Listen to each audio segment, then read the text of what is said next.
নমস্কার, শুভ সকাল। আমি রীতা। কেমন আছেন সবাই? আশা করি সবাই ভালো আছেন আর আমরাও ভালো আছি। আমার নতুন আর একটি ব্লগে আপনাদের সবাইকে স্বাগত জানাই। আজ হচ্ছে রবিবার, এখন সকাল প্রায় 8টা বেজে গেছে। তো উঠেছি অনেক সকালবেলা টুকটাক কিছু কাজকর্ম সেরেছি, চা খেয়ে নিয়েছি আর এখন যাবো একটু বাজারে। যেহেতু আজকে রবিবার তো একটু চিকেন আনবো, তো সেই জন্যই যেতে হবে বাজারে। তো অনেক দিন ভিডিও করা হচ্ছে না, মাঝে মধ্যে ছোটো ছোটো 2-1টা ভিডিও করেছি। তো সেই কারণে আমি ইউটিউবে অনেক দিন ধরে রেগুলার সেই মতো থাকতে পারছি না। তো তাতে আমার অনেক পুরনো বন্ধুরাই আমাকে ছেড়ে চলে গিয়েছে, তো খারাপ লাগে। যাই হোক, আবার চেষ্টা করবো একটু রেগুলার হওয়ার জন্য, কারণ ঘরের এই যে রং, তারপরে পুজো, সমস্ত কিছু গোছগাছ করা নিয়ে একটু ব্যস্তই হয়ে গিয়েছিলাম। তারপর শরীরটাও ভালো যাচ্ছিল না, তো সেই কারণে মাঝে মাঝেই আমাকে অফ রাখতে হয়েছে, ভিডিও দিতে পারিনি। তো এখন থেকে আবার কন্টিনিউ হওয়ার চেষ্টা করছি। তো আশা করি আমার সমস্ত পুরনো বন্ধুরা আবার হয়তো আমার কাছে ফিরে আসবে। তো চলুন তাহলে এখন বাজারে যাই, সঙ্গে যাবে আমার সোনা। তো নেব একটু চিকেন, তো আগেই বললাম রবিবার বলে। ঠিক আছে, এই তো রেডি হয়ে গেছে অনেক সকালবেলায়। ভেবেছিলাম যোগা করতে যাব, তো অনেক দিন যেহেতু করা হয় না, কিন্তু সেটাও হলো না, একটু অসুবিধা আছে। তো চলুন বাজারে যাই।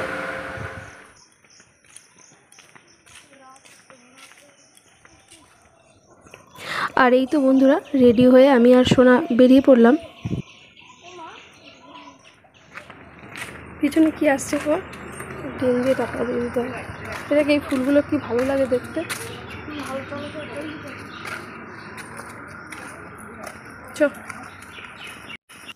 চলুন বন্ধুরা, একটু এগোলেই দুটো রথ পাশাপাশি আপনাদের দেখাতে পারবো, কারণ এটা হচ্ছে উল্টো রথের আগের ভিডিও। তো এটা হচ্ছে নন্দীবাড়ির রথ, আর একটু এগোলেই দেখা যাবে বাজার কমিটির রথ।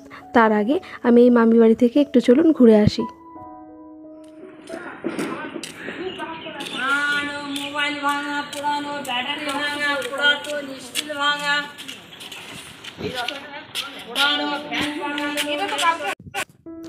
আর এই তো মামির সঙ্গে একটু কথা বলে এখন বাজারে যাব। মামি না, জানেন তো, আগের দিন আমাদের বাড়িতে এসেছিল, তো সিঁড়ি দিয়ে নামার সময় পায়ে প্রচণ্ড ব্যথা পেয়েছে, তাই একটু মামিকে দেখতে এসেছিলাম। আর এই হলো বন্ধুরা বাজার কমিটির রথ। এই ফাঁকা জায়গাটায় রাখা হয়েছে। তো এই তো উল্টো রথের দিন আবার সেই আগের জায়গায় চলে যাবে। কালকে উল্টো রথ, দাঁড়া বাবাই,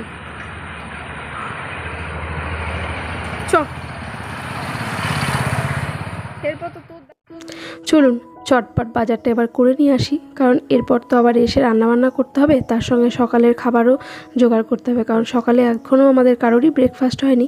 তো এখান থেকে চিকেনটা নিয়ে নিলাম, আর চিকেনটা দেওয়ার সময় না আমি একটু দূরেই দাঁড়িয়ে থাকি। বাবার মতনই লাগবে দেখতে। এই দোকানে, এই দোকানে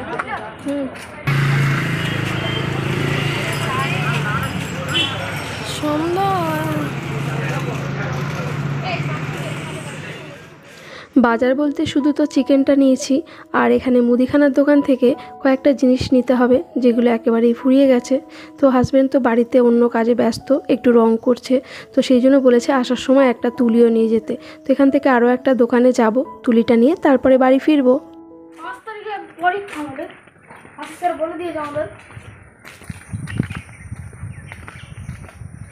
বাজার করে বাড়ি চলে এসেছি বন্ধুরা। চলুন হাজবেন্ডের হাতে আগে রঙের ব্রাশটা ধরিয়ে দিই। ওরা কি রং মিশিয়েছো নাকি তুমি এর মধ্যে, নীল রংটা?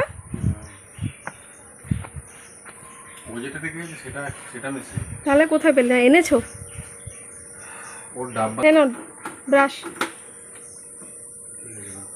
দাম টাম কিছু আমি জিজ্ঞাসা করিনি, আমি বললাম এটা 3 ইঞ্চি। আমি বলছিল কি হবে, আমি বললাম হ্যাঁ হবে।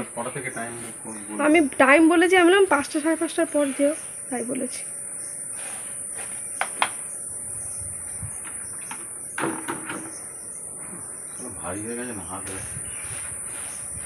বাহ, ভালোই তো কালার করে ফেলেছে। এখানে তো এমন ছোপ ছোপ হয়েছে, দেখে মনে হচ্ছে যেন মেক করেছে। হাজবেন্ডের হাতে রঙের ব্রাশটা ধরিয়ে দিয়ে তারপর চটপট চলে এলাম রান্নাঘরে, কারণ রান্নাঘরে গ্যাস টেবিলটা একেবারেই পরিষ্কার করা হয়নি, তো সেটা চারিদিকে তেল ছিটে আছে, তো তাই তাড়াতাড়ি চটপট সেটাকে একটু পরিষ্কার পরিচ্ছন্ন করে নিচ্ছি। তো তারপরে রান্নাটা চাপিয়ে দেবো। আর রান্না বলতে প্রথমে একেবারে ভাতই বসিয়ে দেবো, কারণ এখন যদি আলাদা করে টিফিন করতে যাই না তাহলে আমার রান্নাতে একেবারে দেরি হয়ে যাবে। তাই একটু বেশি করেই ভাতটা বসিয়ে দিলাম যাতে দুপুরবেলাতেও হয়ে যায়। আর এর মধ্যে দিয়ে দেবো একটু পেঁপে সেদ্ধ, কারণ আমার বাপের বাড়ি থেকে, মানে যে বাড়িটা এখন পড়ে রয়েছে শুধু নামেই বাপের বাড়ি, তো যাই হোক ওখানে অনেকগুলো পেঁপে হয়েছে গাছে। তো সেখান থেকে হাজবেন্ড গতকাল বেশ কিছু পেঁপে নিয়ে এসেছিলো, তো সেটাই ভাতে দিয়ে দিলাম। আর এই যে চিকেনটা নিয়ে এসেছিলাম এটা এখন একটু ধুয়ে পরিষ্কার করে নেবো। এসে আর ড্রেসটাও চেঞ্জ করতে পারিনি, ভাবলাম সমস্ত কাজ সেরে তারপরে ওটাকে একেবারে কেচে দেবো। তো আজকে মনে হয়েছে কি একটু ডাটা চচ্চড়ি খাবো। এখানে অনেকগুলো ডাটা হয়েছে, তো এই ডাটাগুলো থেকে চচ্চড়ি করলে না বেশ ভালো লাগে খেতে। একটু ঘরে সবজিপাতিও আছে, তো সমস্ত কিছু সবজি দিয়ে আর কাঁঠাল বীজ রেখে দিয়েছিলাম বেশ কিছু। এই দেখুন কতটা ডাটা কেটেছিলাম শাক, তার মধ্যে সব বেঁচে কুচে এইটুকুনি হয়েছে। তো কাঁঠাল বীজ দিয়ে আর এখানে ঝিঙে পটল সমস্ত কিছু দিয়ে একটা চচ্চড়ি বানাবো। এটা খেতে কিন্তু খুব ভালো লাগে। তো কাঁঠাল বীজটা খেতে একটু ভয় পাই, কারণ আমার তো থাইরয়েড আছে, তো খেলে নাকি থাইরয়েডটা বাড়ে। তো যাই হোক বছরে একবার একটু তো খেতে ইচ্ছে হয় বলুন। আর এখানে এই দেখুন আপনাদের সঙ্গে কথা বলতে বলতে না চিকেনটা আমি আগে থেকেই রান্না করে নিয়েছিলাম, তো এটা আর শেয়ার করিনি। আর এখন কিন্তু সন্ধেবেলার সময়, আর দেখুন বন্ধুরা আমাদের বাড়িতে কিন্তু অনেক মানুষজন এসেছে, কারণ ওই যে রবিবার করে মায়ের একটু বাড়িতে ধ্যান করার ইচ্ছে ছিল, তো সেটাই একটু পূর্ণ হয়েছে। তো আমরা যেমন ত্রিবেণী সেন্টারে যাই, তো এখানেও ত্রিবেণী সেন্টারে সেই দাদা বৌদিরা এসেছে জানেন তো, সেই সঙ্গে আরও অনেক সেহেজি ভাই বোনেরা এসেছে।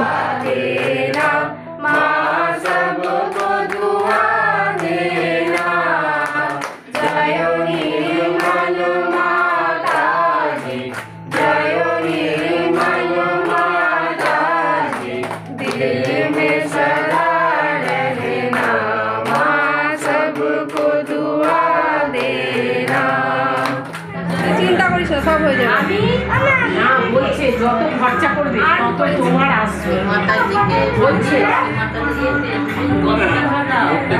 এবারে 10 টাকা সহস্র সহস্র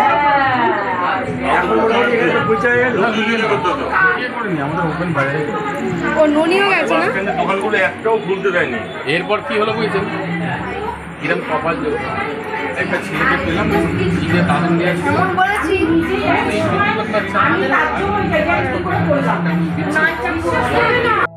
এখানে বন্ধুরা সকলে মিলে খুব গল্প চলছে। তো মায়ের প্রসাদ সকলের খাওয়া হয়ে গেছে আর আমার জন্য এখানে রেখে দিয়েছে। চলুন এখান থেকে প্রথমে ছোলা মিষ্টিটা নিয়ে নিই, পরে তারপরে আবার করব। তো সবাই তো ভিডিওতে আমার চা করা দেখে, তাই ভাবলাম সকলের জন্য আজকে একটু চা করে খাওয়াই, আর সেটাই করে দিয়েছি। মায়ের পুজো তো অনেক আগেই হয়ে গেছে, তারপরে আমরা অনেকক্ষণ গপ্প করলাম। আর এখন এই সাথী দিদিভাইকে এখন স্টেশনে পৌঁছে দিতে যাচ্ছি, কারণ দিদিভাই ট্রেন ধরবে।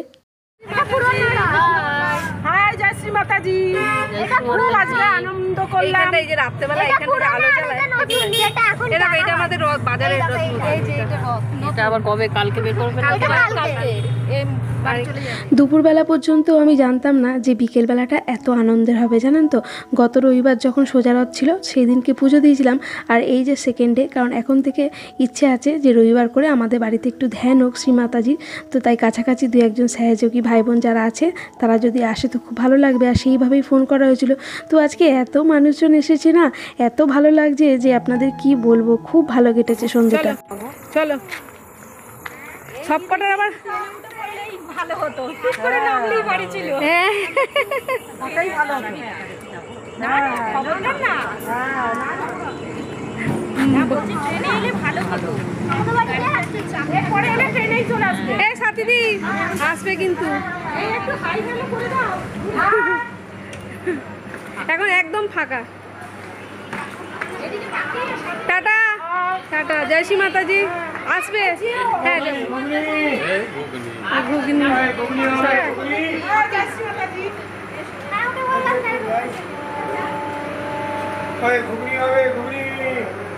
পা দিস না, করে না।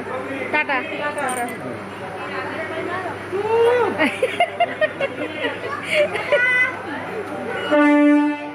আসবে। হ্যাঁ হ্যাঁ হ্যাঁ হ্যাঁ। তো সাথীদি তো চলে গেল, এবার আস্তে আস্তে সকলেই চলে যাবে যে যার বাড়ির দিকে। তো মনটা না খুব খারাপ লাগছিল, এতক্ষণ কত সুন্দর সবাই গল্প করছিলাম। তো বাড়িতে এসে তারপরে এই তো চেঞ্জ করে নিয়েছি, আর রাতের দিকে সবাই বললো যে রুটি খাবে, ওর বাবাও বললো যে রুটি করো একটু, কারণ দুপুরবেলা চিকেন করেছিলাম। তো এই সময় আমার আর শরীর একদম ভালো লাগছিল না, কোনো রকমের রুটি করে তারপরে ওদের দিয়ে দিলাম, আর আমি তারপরে কোনো রকম একটু একটা দুটো খেয়ে শুয়ে পড়েছি জানেন তো, আর কিছু ব্লগ করতে পারিনি। এই পর্যন্ত আজকে ব্লগটি যদি আপনাদের ভালো লাগে প্লিজ আমাকে একটা কমেন্ট করবেন, লাইক করবেন। সবাই ভালো থাকবেন, দেখা হবে আবার একটা নতুন ব্লগের সাথে।